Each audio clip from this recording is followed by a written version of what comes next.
Olá, quinta-feira de chuva e problemas em Bauru. Esse é um dos destaques do Nesp Notícias desse dia 23 de janeiro. Chuva forte causa transtornos na cidade. Carros e casas ficaram submersos. O nível da água subiu mais de 1 metro e a lama foi parar em cima do fogão. Na Nuno de Assis, um ônibus quase caiu dentro do rio. Estragos também no Jardim Bela Vista. A chuva abriu um buraco na rua.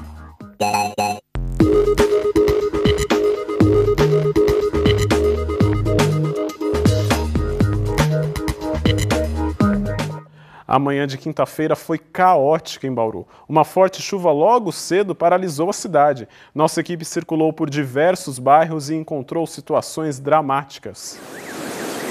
Na Avenida Daniel Pacífico, que liga o Bela Vista à Vila Falcão, parte de uma das pistas da avenida cedeu e caiu dentro do rio.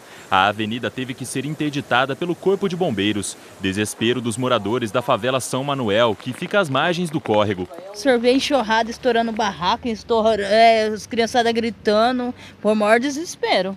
Essa chuva veio com arraso mesmo. A água veio até a minha cintura, eu tive que pegar as crianças e sair correndo para casa da minha cunhada. Só que, de repente, a água veio e também alagou a casa dela. O acesso ao local ficou alagado. Dentro dos barracos, muita lama e sujeira. Os caramujos vieram com a enxurrada e ficaram espalhados pela casa. A água subiu rápido e não foi possível salvar quase nada. Móveis, roupas, eletrodomésticos, tudo ficou debaixo d'água. Perdi tudo. Alimentação, perdi tudo. Não tem nem... Nossa, é duro.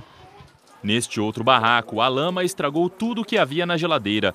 O nível da água subiu mais de 1 metro e a lama foi parar em cima do fogão. Rosimeire dormia com a filha quando a chuva forte começou por volta das 6 horas da manhã. A tempestade foi tão forte que ela só conseguiu pegar a filha e sair de casa. Aí eu peguei e comecei a gritar, pedir socorro, para vir socorrer, para tirar minha filha, para minha filha não morrer.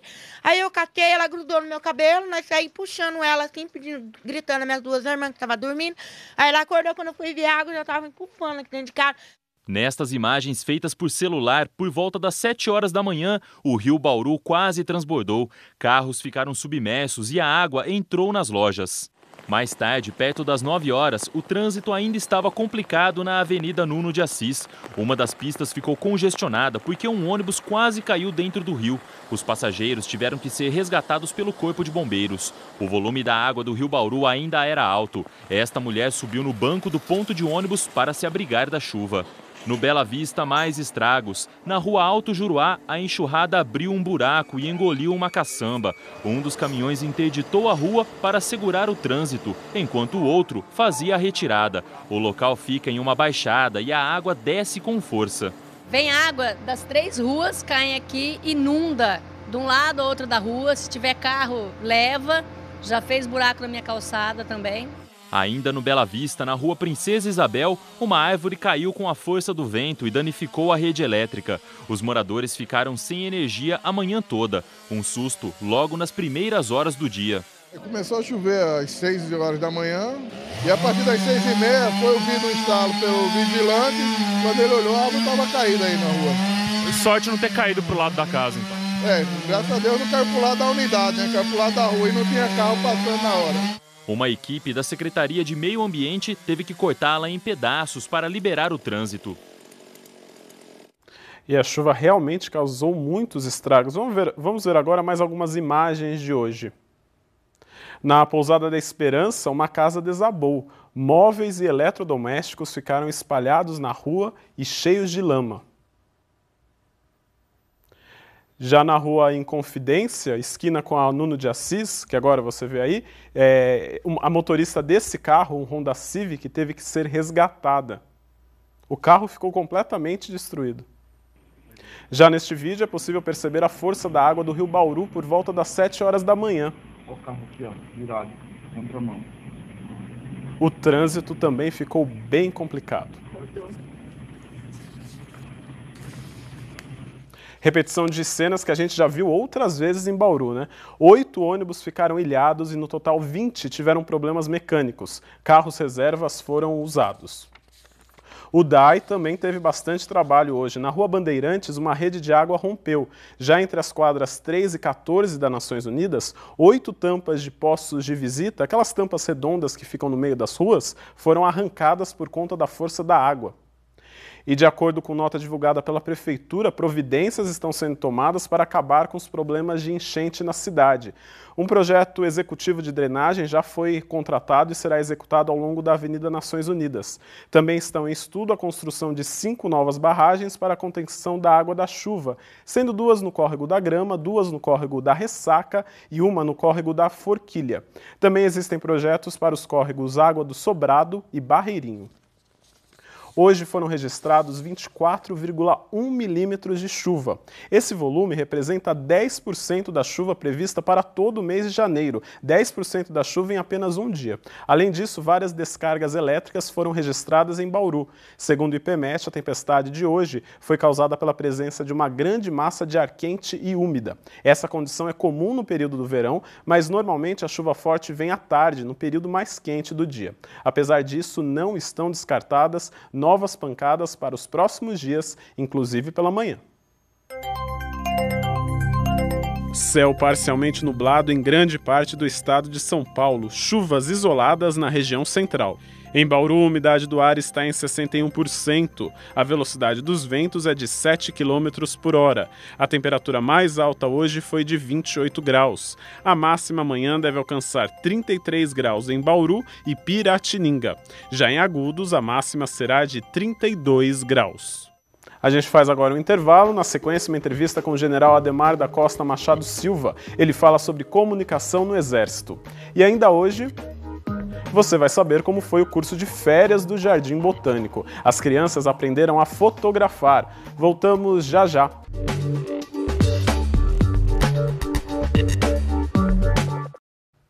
Agora a gente fala sobre comunicação no Exército Brasileiro. Eu converso com o general Ademar da Costa Machado Filho. Boa tarde, general. Muito obrigado pela sua presença aqui no NESP Notícias. Prazer é meu. General, o senhor veio dar uma palestra sobre o perfil do Exército Brasileiro e a comunicação social. Nas empresas privadas, a comunicação é muito importante, a comunicação com o público. No Exército, essa comunicação também é importante? Muito importante. O Exército, de uns 20 anos para cá, ele aderiu fortemente a esse vetor.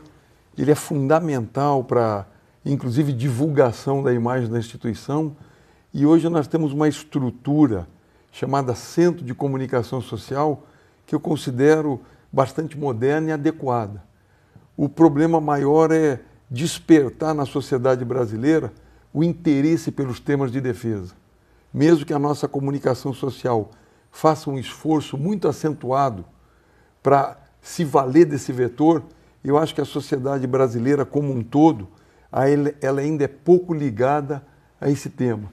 Em consequência, o resultado do esforço fica aquém do que nós gostaríamos. O senhor acredita que a imagem do Exército é um pouco... a população não dá tanta importância ao Exército por conta dos tempos de ditadura militar? Ainda existe esse resquício? Lélio, o Exército é uma instituição que tem 360 anos e o espírito da instituição é de dedicação e devoção ao Brasil. Você vê, eu vou citar alguns exemplos para você ter uma ideia de como a participação do Exército é benéfica para a nação brasileira. Nós estamos na fronteira, nós estamos fazendo pesquisas na área de ciência e tecnologia, nós estamos em várias atividades de apoio a comunidades atingidas por essas catástrofes. Nós estamos no Nordeste coordenando toda a distribuição de água naquele grande polígono da seca. A nossa engenharia, ela constrói inúmeras obras de infraestrutura benéficas ao país. Todas essas informações que a comunicação pode ajudar a passar ao público. Só que a gente não consegue. Lamentavelmente, eu vou dizer recentemente, a ampliação do aeroporto de Guarulhos foi feita pela engenharia do Exército.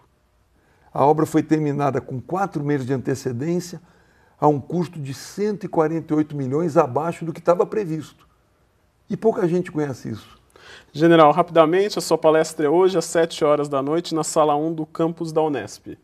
Exatamente. Estarei lá, um convite da Unesp, me sinto muito honrado, é a segunda vez que me chamam E eu jamais perderia uma oportunidade de vir falar para irmãos brasileiros sobre uma instituição que é de todos nós. O Exército é do Brasil, pertence à sociedade, eu o integro como você é um integrante aqui dessa estrutura.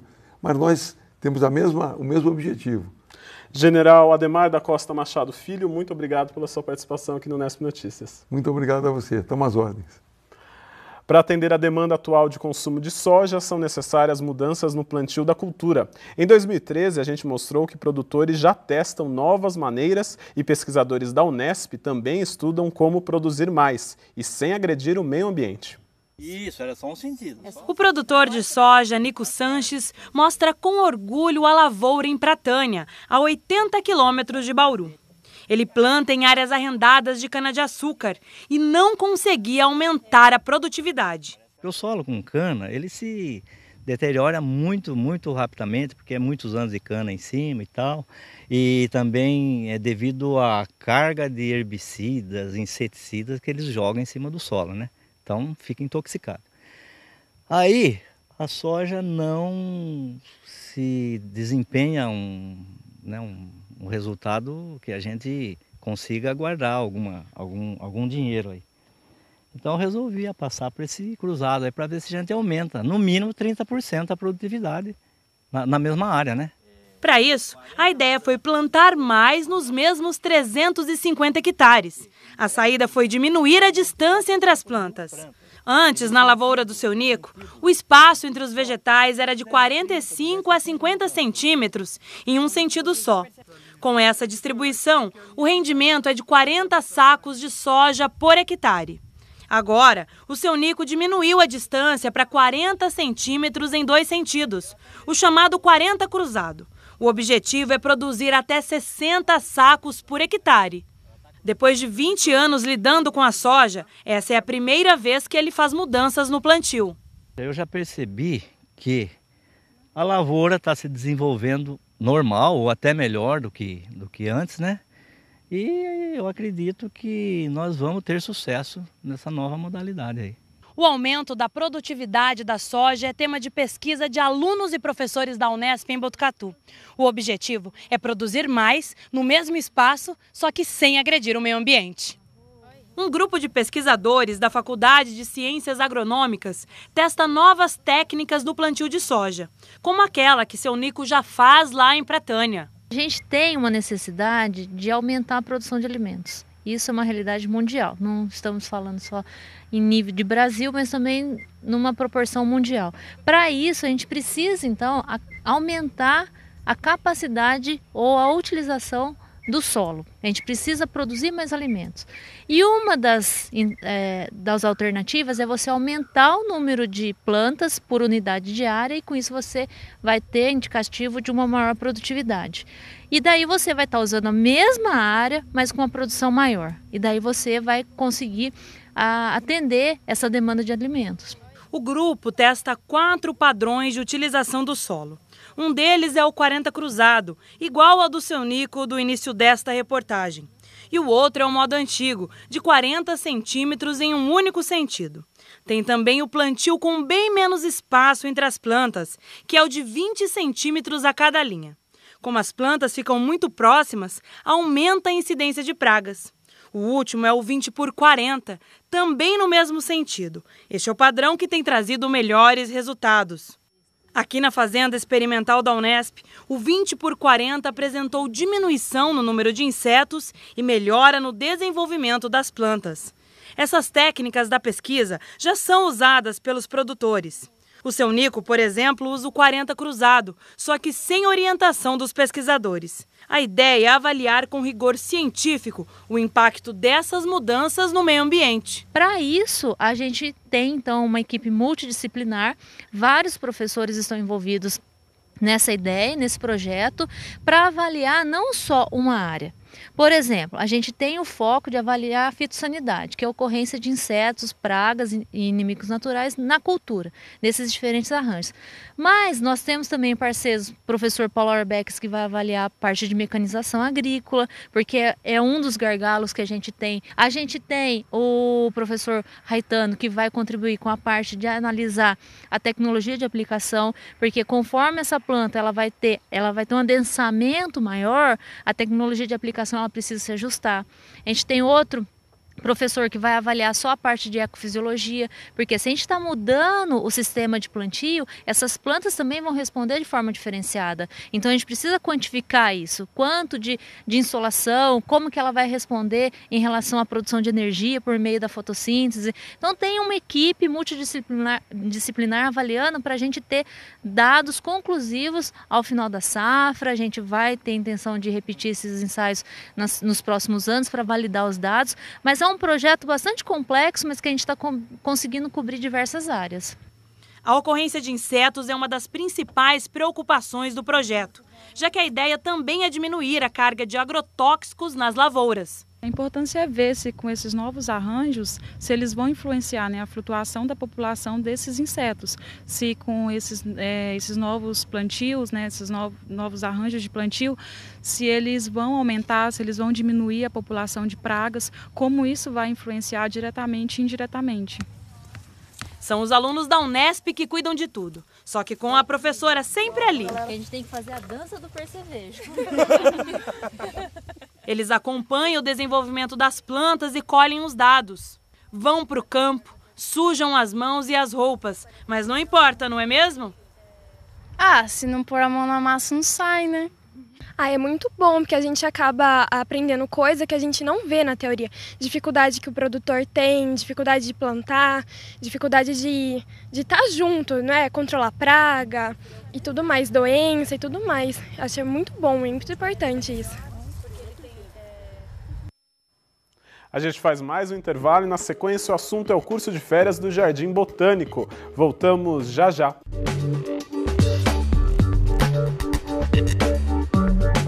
A partir de hoje, quinta-feira, idosos com mais de 60 anos podem viajar para qualquer cidade do estado de São Paulo de graça. Entrou hoje em vigor a lei que dá gratuidade aos idosos em ônibus intermunicipais. De acordo com o governo do estado, as empresas são obrigadas a reservar 2 assentos em cada veículo. Não é preciso ter cadastro ou comprovar baixa renda. Basta reservar a passagem com pelo menos 24 horas de antecedência, mostrar o documento de identidade e chegar ao terminal meia hora antes do embarque. As empresas que não cumprirem a regra podem ser multadas. Mais detalhes estão disponíveis no site www.saopaulo.sp.gov.br. Leire Bevilacqua para o Unesp Notícias. As férias estão quase acabando e durante esse mês as crianças se divertiram e aprenderam muito com os cursos do Jardim Botânico. A gente acompanhou um deles. 1, 2, 3, já! O salto ficou registrado para sempre na fotografia. A atividade serve para ensinar as crianças a fazer fotos em movimento, congelar o instante preciso. Durante uma semana, elas aprendem a fotografar em um curso de férias no Jardim Botânico, em Bauru. Por meio, né, da fotografia, a gente consegue passar algumas informações para eles, né, de como aprender a tirar fotos diferentes, a ver a fotografia por um outro ângulo e, ao mesmo tempo, né, brincar com a foto. Desde segunda-feira, eles passam as tardes observando e registrando tudo o que aprendem em sala de aula. Na lousa, a professora explica um pouquinho de teoria. O que acontece nessa foto? A foto fica boa. Mas claro que eles querem mesmo é sair para praticar. A aula de hoje é sobre a posição do sol e como eles podem aproveitar melhor a luz do dia. Onde está o sol? E aluno esperto tem a resposta na ponta da língua. Olha lá para ele. Aqui em cima de nós. São lições que o João aprendeu e nunca mais vai esquecer. A gente aprendeu a história da máquina, como funcionam os botões, e eu achei muito legal o jeito de que só uma máquina assim tinha tantas histórias grandes assim. Eu ouvi a professora explicando para vocês agora, por exemplo, a posição do sol, como fica a iluminação. Me explica como é que funciona isso. Tipo, se o fotógrafo estiver de frente para o sol, fica mais difícil de tirar foto por causa que a luz está batendo na lente da câmera e dificulta por causa que o vidro é uma coisa que reflete a luz, então só dá para tirar mais ou menos o rosto da pessoa mais escuro. Cada um tem que trazer sua própria máquina. Pode ser equipamento amador ou até mesmo celular. O importante não é fazer fotos profissionais, mas sim despertar a curiosidade das crianças. Eu gostava de fotos e eu fotografava minha mãe e meu pai. E fotografava meu pai dormindo também. Seu pai dormindo? E aqui, o que você tem fotografado aqui? Na verdade, é o jardim botânico inteiro, mas eu fotografo as árvores, aquela casinha no canto. Durante o curso, cada um destes pequenos fotógrafos aprende a explorar os recursos do equipamento. A ideia é de que no final dessa semana, toda essa turminha já saiba fazer fotos ainda mais bonitas. E dá só uma olhada na imagem que a Raíssa fez enquanto a gente gravava. Aprendeu direitinho. Criança aprende rápido, pega o jeito em pouco tempo. E a cada lição, eles descobrem novas maneiras de enxergar o mundo. A criança tem um aspecto lúdico. A criança tem essa cabecinha cheia de ideias, cheia de imaginação. E isso para mim é muito rico, porque fotografia nada mais é do que isso, é criar algo que ainda não está ali materializado, né? A gente consegue perceber uma evolução, não na parte técnica, porque eles sabem muito bem. Eles já vêm com uma consciência muito clara do que é o equipamento, todos os botões. Eu percebo que eles desenvolvem essa consciência sobre a potencialidade dessa ferramenta. Árvores, animais, funcionários. Tudo vira tema a ser registrado por estes espertos fotógrafos. Entre várias lições, eles aprendem, inclusive, a não perder nenhum lance curioso. Enquanto rolava a entrevista com a Paula, tinha fotógrafo de olho na nossa conversa. Até sexta-feira, esses olhares atentos não vão perder um lance sequer dentro do Jardim Botânico. Além de um passatempo, essa turma vai terminar as férias sabendo que fazer foto é bem mais do que apertar botões. As fotos do curso de férias são publicadas diariamente no site da oficina. Além disso, as imagens também vão para o perfil do Jardim Botânico no Facebook. E até o mês que vem, as melhores imagens devem ser exibidas em uma exposição dentro do próprio Jardim Botânico. Vem aí a nova temporada do programa Aula Pública Ópera Mundi e dessa vez você aqui de Bauru pode participar. É só ir até o Bosque da Unesp nos próximos dias 28, 29 e 30 de janeiro. No dia 30, próxima quinta-feira, 2 assuntos em debate. Às 9 da manhã, Manolita Correa Lima, professora da pós-graduação em Marketing da ESPM, fala sobre a internacionalização do ensino. Já às 10h30, Gilberto Maringoni, jornalista e professor da UF-ABC, responde se a Venezuela é uma ditadura ou uma democracia. Não precisa ser aluno da Unesp para participar, é só ter vontade de aprender e discutir novos temas. E até sexta-feira, a TV Unesp reapresenta a primeira temporada do programa às 7h30 da noite. Uma última notícia agora, não bastasse todo o transtorno que a chuva causou, nossa equipe de reportagem flagrou agora há pouco um vazamento de água no calçadão da Rua Batista de Carvalho. O problema atrapalhou os lojistas e os consumidores. Você vê aí nas imagens do nosso cinegrafista Vanderlei de Luca o vazamento começou por volta de 9 da manhã e às 5h30 da tarde a água ainda corria pelo calçadão. Quem passava pelo local tinha que desviar da lama.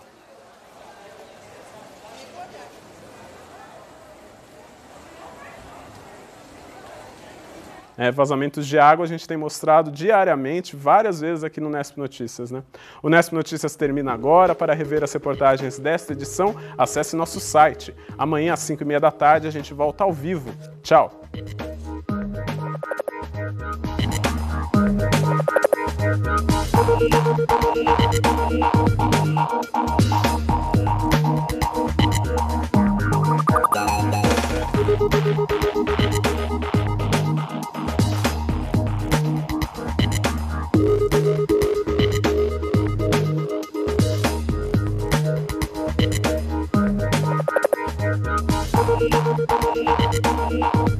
Thank you.